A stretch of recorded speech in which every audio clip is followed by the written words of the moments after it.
এই গরমে কী কী খেলাম বিয়েবাড়িতে তোমাদের সাথে সেটাই শেয়ার করি। খাবার আগে নিজের জলাইটা দেখে দিয়ে খাবার পর্ব শুরু। প্রথমে দিল রুমালি রুটি, তারপরে দিয়েছিল চানা কিমা। চানা কিমার পরে এই শাহি পনিরটা আমার সত্যিই খুব ভালো লেগেছিলো। তারপরে একটু স্যালাডের পরে আমার ফেভারিট ফিশ ফ্রাই, আমি তো দুটো নিয়েছিলাম। যাই হোক, তারপরে আমাদের পাতে পড়ে গেছে আসল জিনিস, সেটা হচ্ছে পিস পোলাও আর সাথে খাসির মাংস।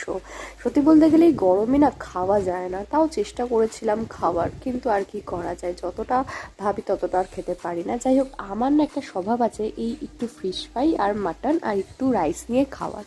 তারপরে চাটনি পাঁপড়ের সাথেও আমার একটা স্বভাব আছে, এই যেমন এই কীরকম আমি পাঁপড়ের সাথে চাটনিটা ভেঙে ভেঙে খাচ্ছি, এতে না সত্যি বলতে গেলে স্বাদটা অনেকটাই পাওয়া যায় আমার মনে হয়, ট্রাই করে দেখতে পারো।